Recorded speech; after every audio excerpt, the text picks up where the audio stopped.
So what are instructional materials? Every teacher needs supplies and resources in order to have a successful classroom. Writing utensils, paper, and inspirational wall signs are all useful objects in a classroom, but they are not instructional materials. Instructional materials are the tools used in educational lessons, which includes active learning and assessment.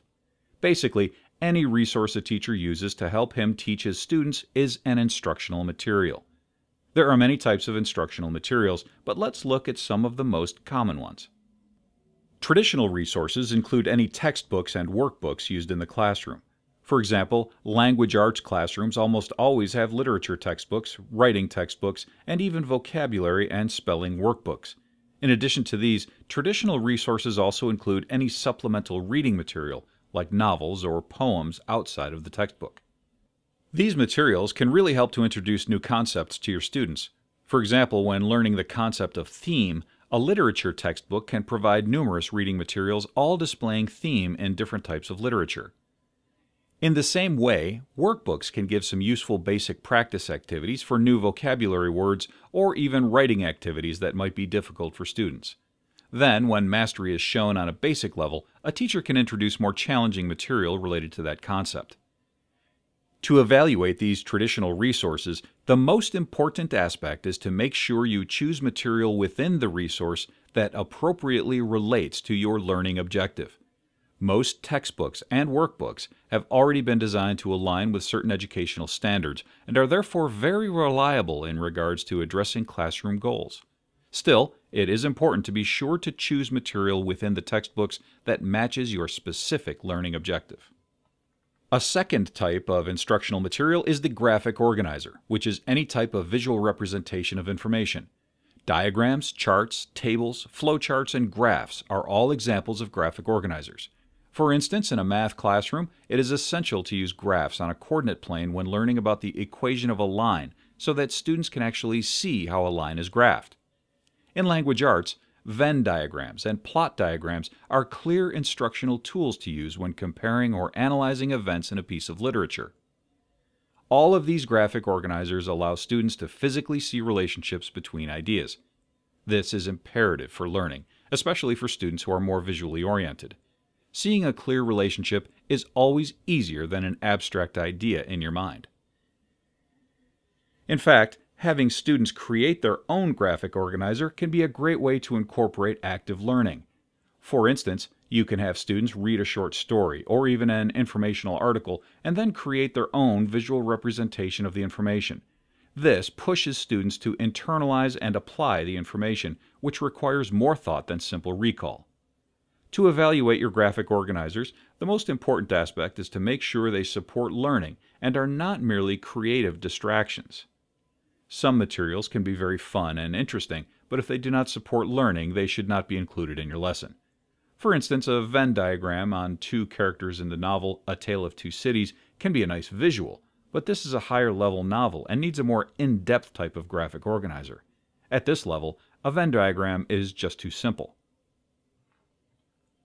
A last type of instructional material comprises any teacher-made resources. These include anything the teacher creates, like handouts, worksheets, tests, quizzes, and projects. Many of these are used for assessment in the classroom, which is determining the level of learning on any given topic. For instance, different handouts or worksheets can be used throughout a unit to see which students are getting it and which students are struggling. Evaluating these materials is very important. Everything a teacher creates must be a true assessment of the learning objectives. For instance, a test on a more advanced novel needs to show how a student can apply the concepts of theme, character development, conflict, and other literary ideas covered in that unit. In this case, simple recall of plot events should take a lesser role in any teacher-created assessments. In addition to evaluating true assessment, check teacher-made resources to ensure they provide variety for your students. For instance, question types should be varied for unit exams to include multiple choice, true and false, matching, and open-ended questions. Variety will help to address different strengths and weaknesses in your students and can give you a better idea of if your test is actually measuring learning. In addition, provide variety in your classroom by giving your students choices. Some things in school cannot be changed, like the textbook or a novel that is required reading. but when appropriate, allows students to choose the novels they want to read. Students can be given a learning objective and choose poems or novels that relate to it. This not only helps with motivation, but provides a chance to see if students can apply concepts to outside sources.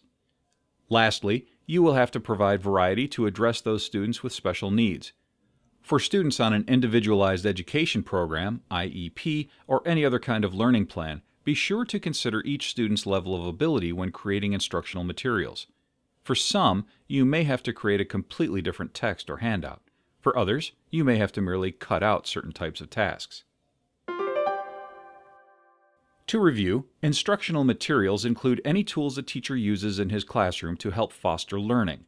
There are many kinds of instructional materials, but some of the most used ones are traditional resources, graphic organizers, and teacher-made resources. Traditional resources include textbooks and workbooks. These are useful tools for introducing new concepts that might be difficult for your students.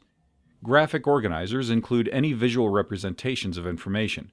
Many students are visual learners, and to physically move details around can help these students see relationships they might not have otherwise seen. Teacher-made resources are anything a teacher makes to use in the classroom. Many of these include tools for assessing student learning throughout a lesson and even at the end of a unit. Every teacher needs to evaluate all instructional materials to make sure that they are related to the learning objective, that they support learning with limited distractions, and that they provide variety and choice. Look for these things when evaluating your instructional materials in your classroom.